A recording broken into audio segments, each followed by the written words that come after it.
Last time on Dragon Ball Dissection, Goku and Piccolo took on Frieza in a valiant effort to make it look like they had some kind of role in this story. To that end, Goku finally completes his genki-dama and smashes the crap out of Frieza and the planet with it. Even if the genki-dama only targets evil, something that destructive is inevitably going to be pretty dangerous, and it seems the heroes only barely manage to avoid drowning in its wake. But they reunite through the power of montage. It's pretty rare for the manga to make use of textless images like this, but it's rather nice.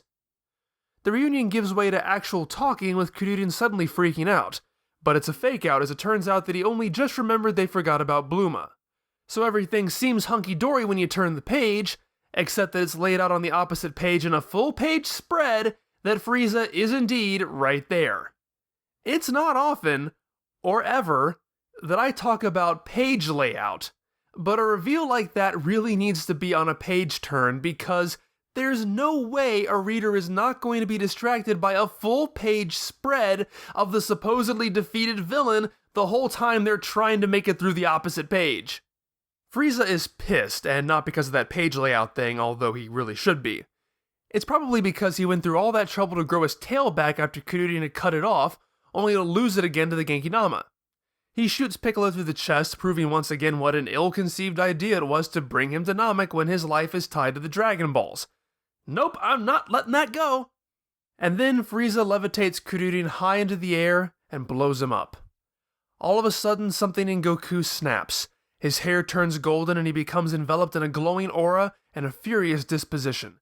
As Gohan takes Piccolo away, he realizes that his father must have become a Super Saiyan. We have indeed reached the moment of Super Saiyan, the real one this time, which is the most important and iconic transformation of the series, so obviously I have to stop and talk about it for a little bit. Despite what I've said about Goku not being a character in this arc up to this point, how Toriyama set this up is very satisfying. The story began building to this months earlier as just a name, just something Frieza muses to himself, and if it's enough to give Frieza pause, it is something worth talking about. With Goku taking out the Ginyu members so easily and effectively, the Super Saiyan concept returns through Vegeta's obsession. And yet Goku is apparently not a Super Saiyan. Even as impressively potent as Goku is, a Super Saiyan is even stronger. Little by little the term takes on more prominence until I have to imagine the original audience was riled up to a fever pitch waiting for this to pay off, and hopefully it managed to continue to do so despite Toei spoiling it with their own Super Saiyan design just 10 days earlier. But I obviously can't speak for them. All I know is that when I was watching the adaptation on TV in the late 90s, knowing it was coming and what it looked like, my friends and I were still glued to the next episode previews each day, just hoping it would finally show up. I don't think there's any arguing that the Frieza arc tantalizes its audience with anticipation for this moment, and it's something I have to remind myself of when modern-day cynicism and normalization of its presence takes the edge off of it. It's also quite amazing how much mileage Toriyama can get out of such a simple design. I think most people by now know that the golden hair concept exists simply because it meant, in a black and white manga, Toriyama's assistant would no longer have to ink in Goku's hair as a Super Saiyan. And in a black and white manga, especially one that avoids using screen tone, switching from black to white is the most dramatic change you can make. Goku's eyes, which are typically drawn as open circles, are closed in Super Saiyan form, and that not only serves to make him look more intimidating, but also to make it more obvious when he glares at someone from the sides of his eyes, such as in this iconic panel. And finally, an element that doesn't quite carry across if you watch Dragon Ball instead of read it. Remember how I brought it up a few episodes ago? Yep, Super Saiyan Goku gets the same angular text boxes that the villains have been getting, instantly conveying that there's something that has changed within his character. All of these elements coalesce to make Super Saiyan a very effective and instantly recognizable design. Even in black and white, there's no way there can be any question when a character is a Super Saiyan, as opposed to the earlier Kaioken fake-out. But just because I have to bring up some point of discussion here, the fact that Frieza mentions that Saiyans are supposed to transform into great apes, it does remind me that, yeah. From an evolutionary design standpoint, there's not much here that ties it to that other established form.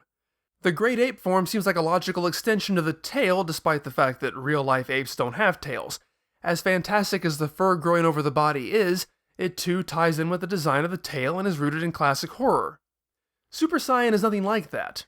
I'm not saying that's a problem, just that its design fits more as a form of beatific triumph, which it is, than anything to do with what's been established physiologically with science. And then you have to wonder from an evolutionary standpoint how Goku just magically knows what has happened to him. I mean, he flat out declares that he is, in fact, a Super Saiyan, despite perhaps being the person least qualified to make that assessment. Then again, who might argue with results? His track record at identifying Super Saiyans is a lot more accurate than Vegeta's, isn't it?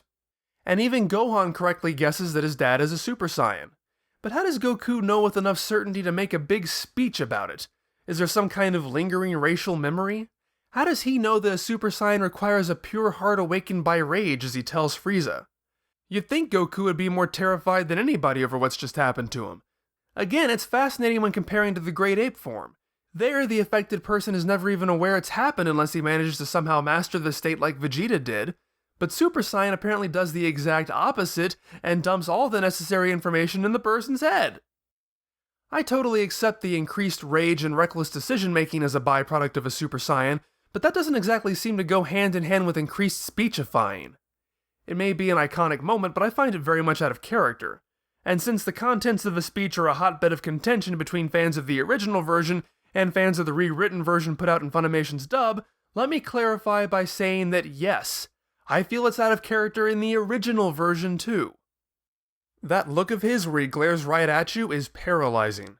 That's what I wanted to do in the Frieza arc. Once Goku gave that look, as far as I was concerned, the story arc was over.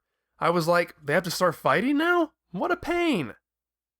I'd say that is a pretty fair assessment from Toriyama, much like how Frieza was built up to the point that it became difficult to deliver on how amazing he was supposed to be. I see Toriyama's point that there is just no topping Goku delivering that withering look. But I'm glad the fighting does continue. While I'm still convinced the structure of the story naturally leads to Gohan and Kuririn maintaining the protagonist roles, Goku now finally does have a deep personal reason to fight Frieza. And Kuririn's death serves as a much better passing the torch moment than Vegeta's death does, despite the fact that Vegeta's death is structured as a passing the torch moment while Kuririn's is not. And that's because there really isn't that strong of a reason for Goku at this point to feel especially motivated based on Vegeta's death, which is proven by just how casually the resulting fight plays out. But now, it's real. Bad things happen to people when they mess with Kuririn while Goku is around. Oh, and Goku screaming, "Are you talking about Kuririn?" That's an iconic moment that is totally aligned with Goku's character and Super Saiyan rage. I'm also glad the fight goes on because it is just so satisfying to see Goku, after all the tricks and quickly snatched away victories, toss Frieza around in straight up hand-to-hand combat. I'm not entirely sure how Goku avoiding Frieza's fingertip blast is more impressive than when he straight up blocked it earlier, but when Goku decides to take one on the chin, literally, the composition is once again really good. Very cinematic. But Frieza is quite the sore loser, so he throws a huge blast at the planet itself to blow it up. The gang at Kaio's is sure everyone is dead, but wouldn't you know it, God happens to contact Kaio right at that exact moment, proving that everyone on planet Namek is still alive, including Piccolo, who has managed to not bleed out surprisingly. The planet is still mostly intact, although now with a giant hole going right through it, and Frieza estimates that it will explode in 5 minutes. Since Frieza can survive in a vacuum, he'll survive and Goku will die. I'll get to the whole 5 minutes thing in just a moment, but first let's take a look at this. I find it rather amusing that if we are to assume that this panel of Frieza is meant to represent his destruction of planet Vegeta the way it happened in the Bardock special, we see that first form Frieza can more effortlessly destroy a planet than a fully transformed Frieza who is purposely holding back. And it would appear my Twitter followers overwhelmingly agree as well. So yeah, the whole 5 minutes thing. This is perhaps one of the most infamous elements of this fight, just how ridiculously stretched 5 minutes ends up being, particularly in the animated adaptation where it literally takes 10 episodes for those 5 minutes to pass. The phrase 5 minutes in Dragon Ball circles has become a recognized shorthand for the supposedly bloated, overblown nature of the series. In the original manga, it doesn't feel nearly as long. A lot of that has to do with the medium. Obviously, people read at their own pace, so it's impossible to determine exactly how long the 5 minutes takes in the manga. Then obviously you can factor in somewhat subjective elements, such as the possibility that certain events are occurring simultaneously, that fighting actions are being slowed down for our benefit, and that Frieza's estimate was simply on the conservative side. But it still covers 9 chapters, which could certainly be argued to be stretching credulity. So just for fun, I decided to time myself while reading through this, from the moment Frieza mentions 5 minutes until the moment the planet actually explodes. And I read at a reasonably brisk pace, not stopping to take in artwork, but not skimming either. And it took 14 minutes and 51 seconds. I'd say that's not too insanely padded, especially not when held up side by side with the 180 minutes it takes in the Dragon Ball Z adaptation. Anyway, I bring up all this trivia largely because I don't really have that much to say about it. The whole 5 minutes thing doesn't bother me, at least not in the manga. When we get to DBD TV, maybe I'll have more to say about it there, but here, I'd say there are definitely enough mitigating circumstances to keep it in the realm of appropriate suspension of disbelief. I suppose the real question would be as to whether this scenario would even have the level of infamy it has if the manga was the only interpretation. I'd wager maybe not, but since it still would have taken the readers 2 months in real time to get through it, maybe it would have. So let's do that summarizing thing before we dig into what's going on. Goku allows Frieza to power up to his 100% full power so that Goku can humiliate him properly. With the Earth's Dragon Balls gathered, Kaio recommends using the wish to restore to life all those killed by Frieza. With luck, that would include the Grand Elder long enough for the last wish on the Namekian Dragon Balls to be used. With that wish, they will transport everyone but Frieza to Earth, leaving Frieza alone in the explosion. However, Goku insists that he stay behind too. So in the end, it is Frieza and Goku alone on a dying planet.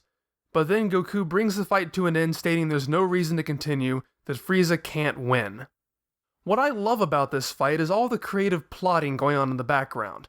This has to be the most creative, and perhaps convoluted, usage of Dragon Balls in the entire series, and this is one of the few instances where I must assume Toriyama planned it in advance. If he wasn't saving that last Namekian Dragon Ball wish for later, then it's even more impressive he managed to integrate it so seamlessly. I hear a lot of people balk at the logic in Frieza's influence supposedly having hastened the death of the Grand Elder, but I never had a problem with it. It's not like a completely healthy 20-something dying of a broken heart. The Grand Elder was already on death's door, so clearly he's not in the best shape, so I can easily see Frieza killing his children, sapping what little life he had left. This does introduce the rule that the Dragon Balls cannot return to life someone who died of natural causes. While I always grumble at the once all-powerful Dragon Balls being retconned to have more and more limitations, even if they keep the story's problems from being solved too easily, this one does feel appropriate somehow. That there are just some things that should be let go of, and someone dying naturally is something that shouldn't be interfered with. But I assume the reason this rule was introduced was because, in order to get a not everybody's dead ending, there needed to be some way to group the Grand Elder with everyone else in the same wish. The Grand Elder is the only one who needed to come back to life to bring the Namekian Dragon Balls back and complete the plan. But he's one of the few characters not directly killed by Frieza or one of his underlings. But if he couldn't be brought back to life due to the natural causes he presumably had died from, and it could be reasoned that he was indirectly killed by Frieza, then nearly everybody could be grouped back together with that wish. And it even creates some drama on its own, with characters wondering if the premise really is sound enough to work. And then there's the split-second fear that maybe Frieza got his wish in before Dende did, only for the plot point about wishes only being accepted in the Namekian language to come back and save them all. So the wish plans are a very strong element in the story as far as I'm concerned, although I do have to wonder why, if the Grand Elder can speak to people telepathically, why he didn't just save time by telling Kuririn how to summon Porunga that way, rather than sending Dende out. Or maybe he can only talk to other Namekians, except that he can talk to Kaio, and Goku can butt in on their telepathic conversations. Maybe it's only with Namekians and gods, or people who know the gods who were involved, or I don't know. Plot convenience. And because this is one of those things that always seems to confuse people, let's talk about time limits. Because people seem to really oversimplify what is said in this conversation so that a rule of resurrecting people with Earth's Dragon Balls becomes, you can't wish back people who have been dead for more than a year. That is an idea that is never spoken of in the series. Not quite, anyway. When discussing whether the plan will work, Kaio confirms the benefit the Earth's Dragon Balls have over Namek's Dragon Balls, in that multiple people can be brought back to life using the same wish as long as they have a common element to group them together. But Kami-sama adds that if they were to, say, wish back all those killed by Nappa and Vegeta, they'd be looking at such a high number of people that they'd be limited only to those killed within the last year. So yes, another arbitrary limiting of the power of the Dragon Balls. But it's clear that you can't wish someone back to life who's been dead for more than a year is not true. Closer to the truth is that you can't wish large groups of people back to life who have been dead for more than a year. But even that is very vague. The series never clarifies what the magic number is. It seems to imply it's a pretty high number, but we really don't know.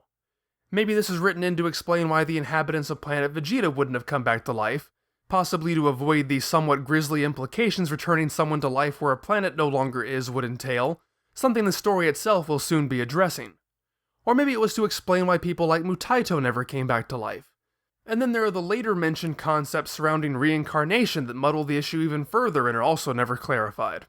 I can at least credit Resurrection F for finally putting the one-year misconception to bed by definitively resurrecting someone who has been dead for quite a bit more than a year, even though it created new problems and inconsistencies related to that subject. But the series itself, while never actually resurrecting someone who's been out of commission for longer than a year, heavily implies that it would be no problem.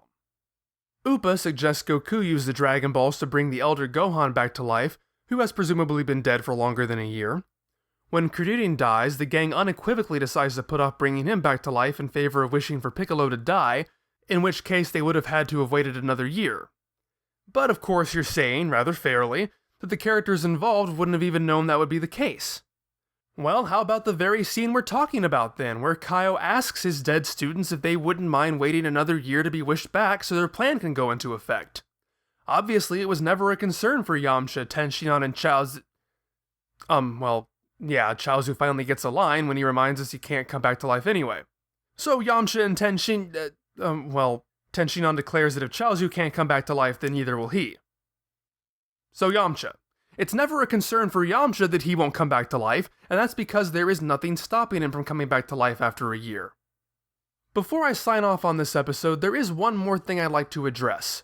Frieza's 100%. This is a minor thing, but it annoys me ever so slightly. Just like how I complained about Piccolo being able to download Gohan and Kuririn's ki, it should come as no surprise that I just don't really care for Dragon Ball's spiritual and mystical elements being treated like technology or mathematics. Scouters are fine. That's simply a technological interpretation of a mystical force. I can live with Frieza declaring he's using 100% of his power. I can even accept him powering up to 50% earlier. But when he powers up to 100%, he actually says the percentages as they go up like he's a freaking computer installing updates. That is just beyond ridiculous. Do me a favor. Ready a punch. Now punch using 35% of your power. Now punch with 72%. Now 18%. See how ridiculous that is? And this is coming from a character who can't even read ki to begin with, and yet he can measure his own with mathematical precision. In a way, I get it. I get that Frieza and his forces are number-based because of their persistent scouter use, but then that doesn't explain Goku's various levels of Kaioken with numbers serving as mathematical multipliers to his ki output. Goku doesn't even deal in numerical battle power, so how does he even know? Goku doesn't even deal in mathematics, so how does he even know? But I do know a little about mathematics, and know this episode has gone on long enough. Next time the fight ends, the planet explodes, they pick up the pieces, and we analyze those pieces. The Frieza arc comes to a close in Part 13. See you there! But in the meantime, be sure to like, comment, and subscribe. If you're new to Dragon Ball Dissection, you can watch every episode from the beginning here. Or if you're into things other than Dragon Ball, check out the latest installment of my review of the very first Batman movie.